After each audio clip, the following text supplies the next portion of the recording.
Hello. तो अभी time हो रहा है 6 बजे करीबन, शाम का टाइम है। और ये देखिए मैं आपकी बेटी के साथ यहाँ पे लेटी हुई थी, इसको सुला रही थी क्योंकि बाबू अभी गया है ट्यूशन। तो उसको लेने जाना है ट्यूशन से मेरे को। और ये देखो बेटी सो ही नहीं रही है, और इसको इसके नाना के पास छोड़ के जाऊँगी तो फिर ये रोने लगेगी, क्योंकि बाकी टाइम पे तो रह लेगी लेकिन दिन के टाइम पे, सॉरी शाम के टाइम पे बिल्कुल भी नहीं रहती है ये। तो देखती हूँ, नहीं तो फिर इसको लेके जाना पड़ेगा मेरे को। ये देखिए कैसे कर रही, इधर देखो बेटी, इधर देखो, हेलो बोलो, हेलो बोलो, हेलो हेलो हेलो बोलो। हाँ ये देखिए मेरी बेटी हेलो बोलने लगी, हर चीज़ को करती है, जो जो करवाना चाहती हूँ ना वो सब करती है ना बेटा। हेलो कर दो, हेलो हेलो। ये ये तो ये मेरे घर का परोड़ा है जो मैं शाम को तोड़ी थी, और अभी बनाने जा रही हूँ इसको, और साथ में बनाऊँगी इसके काबली चना। तो दोनों को मैं एक ही बार कुकर में डाल के चॉप वगैरह के एक ही बार रख दूँगी, ताकि मेरे को बार बार चलाने का झंझट ना रहे। और पॉसिबल भी नहीं हो पाता है क्योंकि बेटी अभी परेशान करती है, रात में किसी के पास रहती नहीं है, और उसके पापा भी अभी आए हुए नहीं हैं। और कल क्या हुआ ना, कल रात में ऐसे ही अपन बेड पे बैठे थे, खेल रहे थे, तो बेबी अचानक गिर गई थी मेरी बेटी। तो ना बहुत रोने लगी थी, मालूम कल इतना ज़्यादा रो रही थी ना, बहुत देर तक रोई और चुप ही नहीं हो रही थी। तो उसका ना मेरे को बचपन का रोना याद आ गया यार। क्या हुआ ना, जब बचपन में जब वो छोटी थी, जब उस मेरा डिलीवरी का टाइम था, जब डिलीवरी हुआ ना मेरा, तो बेटी का वेट मेरा कुछ ज़्यादा ही था, मतलब 4.5 किलो के आसपास था, और मेरी डिलीवरी नॉर्मल है। तो नॉर्मल तो होना नहीं चाहिए था, ऑपरेशन के लायक था, बट सिस्टर लोगों की लापरवाही की वजह से मेरा डिलीवरी नॉर्मल हो गया, और नॉर्मल ही कर दी। लापरवाही भी नहीं बोलना चाहिए, क्योंकि मेरा टाइम भी आ गया था, तो इतना टाइम नहीं था तो कि उन लोग मेरे को दूसरी जगह शिफ्ट करें। तो इसलिए मेरा नॉर्मल ही हो गया था। तो नॉर्मल होने की वजह से ना बेटी का हाथ जो है, नस जो है ज़्यादा मतलब वेट होने के कारण उसका नस जो है राइट हैंड का थोड़ा दब गया था, या चोट लग गया था बोलना चाहिए, जिसकी वजह से मेरी बेटी का हाथ बिल्कुल भी काम नहीं कर रहा था, राइट वाला हैंड। तो हम लोग ना जब वहाँ थे हॉस्पिटल में तो कुछ भी नहीं पता चल पाया था, क्योंकि उस टाइम पे इतना ध्यान नहीं रहता ना। फिर जब अपन घर आए ना, तो 1-2 दिन बाद फिर मैं तो नोटिस ही नहीं करी, क्योंकि इस हालत में ही नहीं थी कि उसको नोटिस करती। फिर मेरा भाई मेरे को बताता है कि कैसे दीदी इसका हाथ मतलब कुछ भी काम नहीं किया। तब अपन नोटिस किए, उसके बाद तो ना मतलब मेरे तो होश ही उड़ गए बोलना चाहिए। एकदम ना मैं मतलब बुरी तरीक़ा से मतलब वो हो गई बोलना चाहिए। मेरे को समझ में ही नहीं आ रहा था कि ये क्या हो गया है, कैसे हो गया है। फिर तुरंत उसको हम लोग हॉस्पिटल लेके गए। फिर तुरंत फिर उसके बाद पता चला कि ऐसा हाथ में ना डिलीवरी टाइम इसका हाथ जो है दब गया था, मतलब निकालने में कुछ परेशानी हुआ होगा, तो इसी वजह से उसका हाथ का नस जो है दब गया है, चोट लग गया है। तो वो जो है धीरे धीरे ठीक होगा। तो इसको बोलते हैं, शायद इसको अर्क पालसी बोलते हैं, ऐसा करके कुछ बोलते हैं। तो फिर उसका बहुत सारा हम लोग ट्रीटमेंट कराएँ, जहाँ लोग बोलते थे वहाँ जा जा के हम लोग ट्रीटमेंट कराते थे, क्योंकि मेरी बेटी का हाथ का सवाल था। तो फिर उसके बाद हम लोग बाहर कई जगह गए, कई जगह ट्रीटमेंट चल रहा था।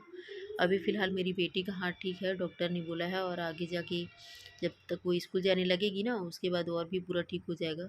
लेकिन होता है ना, जब अपनी अपने खुद के बच्चे को जब तकलीफ़ हो, तो एक माँ अपने बच्चे को तकलीफ़ में कभी नहीं देख सकती। और इसी वजह से ना मेरी बेटी भी बहुत ज़्यादा रोती थी, उसके हाथ के कारण ही। और मेरे को बहुत सारा ट्रीटमेंट वगैरह मैं कराई, तो मेरे को डॉक्टर बोलते थे जो जो एक्सरसाइज़ वगैरह कराने का, तो वो सब मैं कराती थी। और जब भी उसका हाथ दिखती थी ना, मेरे को बहुत दुःख होता था, बहुत ही तकलीफ़ होती थी। और कई लोग तो ऐसा भी मेरे को बोलते थे कि तुम्हारा नसीब का है, जो किस्मत में रहता है वही है, वगैरह वगैरह। बहुत सारे लोग बहुत तरह की बातें करते थे, तो मुझे बहुत रोना आता था। और कई लोग तो मतलब जैसे जहाँ कहाँ कहीं भी जाती थी, तो बेटी का हाथ कैसे हो गया है, कैसे नहीं चल रहा है, दुनिया भर की बातें जानते तो हो आप लोग। तो मेरे को ना बहुत बुरा लगता था, मालूम मेरी बेटी के हाथ के लिए ना मुझे बहुत दुःख होता था। लेकिन क्या करती, एक माँ कुछ कर भी तो नहीं सकती थी, इसलिए मैं कहीं भी नहीं जाती थी। और बेटी मतलब मेरे को ना, हम लोग इतना मतलब वो थे, एक्साइटेड थे बेटी के लिए। मतलब बेटी होती है ना घर की लक्ष्मी। मतलब बेटी को ये करो, हम लेडीज़ों को तो जानते हो, बेटी को हेयर बैंड लगाएंगे, बेटी को चूड़ी पहनाएंगे। मेरा बहुत शौक मालूम बेटी को लेकर के। तो मेरी बेटी का जब हाथ ऐसा था ना, तो मेरे को ऐसा लगता था कि मैं चूड़ी भी कैसे पहनाऊँ। मतलब कितनों भी आप अपने मन को अगर आप शांत कराओगे ना यार, कितनों भी आप मन को बुझा लो, मना लो, लेकिन मन कभी नहीं मानता है। उसी चीज़ में ही हमेशा मेरे को सब समझाते थे कि उस चीज़ में मत ध्यान दे, ऐसा मत कर, लेकिन मेरा मन कभी नहीं मानता था। मैं उसी उसी चीज़ को मैं ना यूट्यूब पे वीडियो भी कितने सारे सर्च कर कर के देखती थी कि क्या कारण है, क्या है, कैसे ठीक होगा। मतलब ना चौबीसों घंटा मेरा ध्यान उसी में रहता था। ना मेरा खाना खाने का मन करता था, ना मेरे को नींद आती थी, कुछ भी नहीं। दिन और रात मैं सिर्फ रोते रहती थी कि मेरी बेटी का हाथ ऐसा क्यों हो गया। कभी कभी तो मैं खुद को भी कोसती थी कि पता नहीं मैंने अपने जन्म पे क्या किए हैं, क्या नहीं किए हैं कि मेरी बेटी का हाथ ऐसा है। लेकिन भगवान की दया से देखो, मेरी बेटी का हाथ बिल्कुल सही है, और आगे जाके जब तक स्कूल जाएगी ना, तब तक और भी पूरी तरीक़ा से ठीक हो जाएगा। बस ये कि यही चीज़ है कि 6 महीने तक जब उसका हाथ नहीं चला था ना, तो उसको लेफ़्ट हैंड से ही काम करने का मतलब आदत हो गया हर चीज़। तो वो उसका अब ना आदत हो गया है, तो वो मतलब अधिकतर कर जितने भी सारे काम हैं वो लेफ़्ट हैंड से ही करती है, राइट हैंड से ज़्यादा काम नहीं करती है। तो मैं अभी भी उसको राइट हैंड से कराने की कोशिश करती हूँ, और ये कुछ-कुछ कराते रहती हूँ उसको राइट हैंड से, ऐसे एक्टिविटीज़ वग़ैरह। और इसके बाद देखिए ये कहीं नहीं रह रही थी, तो इसको मेरे साथ में ही रख रही थी। और आप लोग वीडियो में देखते भी होंगे, ये आगे पीछे मेरे ही रहती है, इसलिए मैं उसको दूर कहीं जाने भी नहीं देती हूँ, किसी को ले जाने भी नहीं देती हूँ। क्योंकि ना अभी मेरे को ना दूसरे के ऊपर मतलब भरोसा ही नहीं रहता है, ख़ासकर बच्चे को लेके। इसलिए मैं ना ज़्यादा किसी को भी नहीं देती हूँ उसके हाथ के कारण ही। और एक माँ की तकलीफ़ ना एक माँ ही समझ सकती है यार, और कोई नहीं समझ सकता। और बोलते हैं ना, जब तक तो कोई भी चीज़ खुद के ऊपर ना गुज़रे ना, तब तक उस चीज़ को रियलाइज़ नहीं कर सकता। तो ये ऐसा मेरी बेटी के साथ हुआ है, तो ये चीज़ को मैं समझ सकती हूँ कि माँ की तकलीफ़ क्या होती है, एक बच्चे की तकलीफ़ क्या होती है। और मैं ना भगवान से हमेशा प्रे करूँगी यार कि भगवान ना किसी दुश्मन के बच्चे के साथ भी ऐसा ना करे। क्योंकि ना एक बच्चे की तकलीफ़ और एक माँ की तकलीफ़ ना इतना बड़ा होता है ना, इससे बड़ा तकलीफ़ तो और कुछ भी नहीं हो सकता। मेरा जो वो मेरी बेटी का जो 6 महीने का जो टाइम था ना, वो 6 महीना मेरे लाइफ़ का सबसे बुरा दिन था, जिसे मैं कभी भूल नहीं सकती, ना कभी भूलूँगी यार। और भगवान मेरी बेटी को सही सलामत रखे, और मैं जानती हूँ मेरी बेटी का हाथ पूरा प्रॉपर ठीक हो जाएगा, और कुछ नहीं। तो बस यही थी मेरी कहानी, एक माँ बेटी की जर्नी।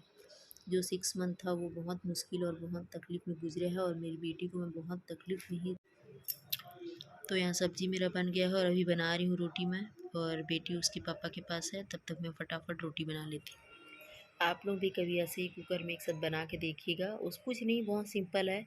मैं उसमें ये पेस्ट बना दी थी अदरक, लहसुन और टमाटर वग़ैरह का, और जीरा का फ्राई करके, जीरा और हरी मिर्च का फ्राई करके, फिर ये पेस्ट को अच्छे से भून ली हूँ। अच्छे से भूनने के बाद मैं परोड़ा और काबुली चना को डाल दी थी। उसके बाद से बंद कर दी थी, 2-4 सीटी आने के बाद हो जाएगा। और ये देखिए दोनों बाप बेटी को खिड़की तरफ से आके ना, इधर से रो रही थी तो उधर से ले गए थे, और इधर से मेरे को आवाज़ लगा रहे थे।